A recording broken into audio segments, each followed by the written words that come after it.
I have designed an ancient-looking magical gate as the centerpiece for Britain's largest live-action roleplay event. The organisers of the event, known as Empire, are planning on purchasing a permanent site. Me, being an architect and a fantasy enthusiast, I have started designing what our community might build there. This video will focus on the Sentinel Gate, a key landmark in Empire.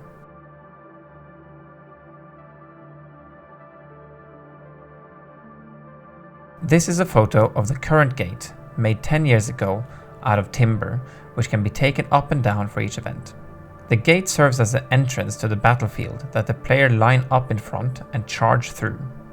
In the lore, the gate is magical, allowing heroes to teleport during the solstice and equinox. No one knows who built the gate, as it is far more ancient than any of the cultures of the Empire. I therefore want to make it feel ancient and alien, like the Cyclopean architecture described by Lovecraft.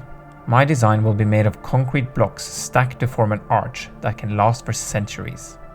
This was just a very quick initial sketch, but before I show you the outcome, I wanted to show you a past project I did 5 years ago, in 2019, when I was still doing my bachelor's degree in architecture. Because I think this design and the techniques I used could be very well suited for the Sentinel Gate. I designed a staircase with integrated seating flanked by 2 ornate columns that would provide shade. The columns are covered in tiles with an intricate 3D pattern.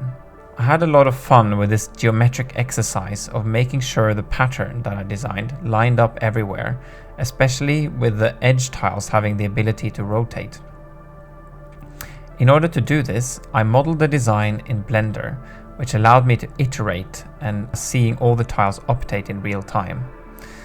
And I used a CNC mill to fabricate it. And for those who don't know, a CNC machine is essentially a drill bit moving on 3 axes that allows me to upload a 3D file and carve it out of any material, in this case hard foam. I then made a silicone mold of the tile. That was done by pouring liquid silicone over the foam tile and letting it set. The silicone makes for a very robust mold that can be used multiple times, for I actually had to make 36 tiles.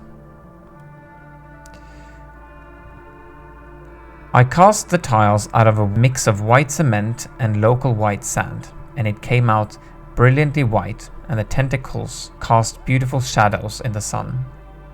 The structure itself was a steel skeleton that I had welded together. I was just learning welding, and I used a very old welding machine that I had borrowed from my neighbor. The tiles were mounted to the steel skeleton through holes that were part of the tile design, so that they would lock in place. The idea was that the tentacle pattern itself would reinforce the connection points to make them stronger. I'm not sure if that actually had any effect, but none of the tiles are broken after 5 years, so that's very promising. Anyway, I hope you agree with me that this design could be very well suited for the Sentinel Gate. It has this ancient and sort of Lovecraftian quality to it, while the lifelike, robotically cut octopus tiles feels quite magical. I wanted to share this project so that the people in the community know a little bit more about what I've done in the past, but also to get an overview of the kind of techniques we could use. So, back to the Sentinel Gate.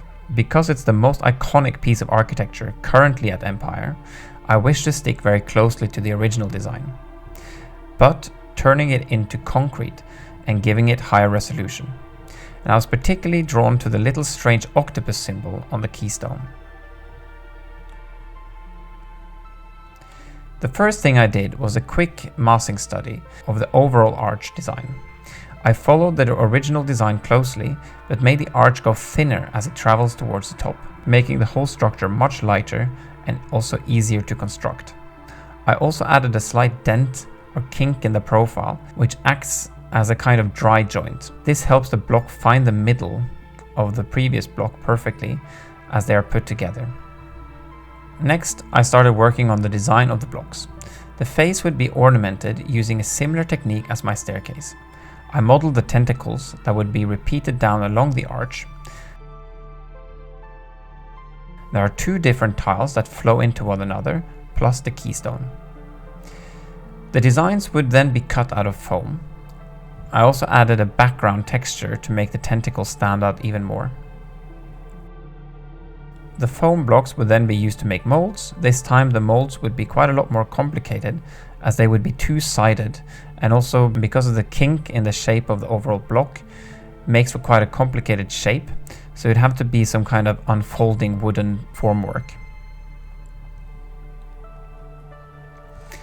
When casting the block, I think it would be cool to use a dark concrete mix with some nice chunky aggregate. I also think adding pigments might be interesting to make it really black, a kind of onyx feeling. Finally, here's an illustration of how I picture the result being. I rendered the blocks in Blender and then painted the environment in Photoshop. I then used AI to transform my sketch into a watercolor and then collaged the rendered arch back onto it. So that's it for today. It was quite a quick video this time, as I had already made much of the content 5 years ago. But I hope you find it interesting, and please let me know what you think, especially if you're part of the Empire community. And as always, please like and subscribe, as it helps the channel out a great deal. And I will see you next time.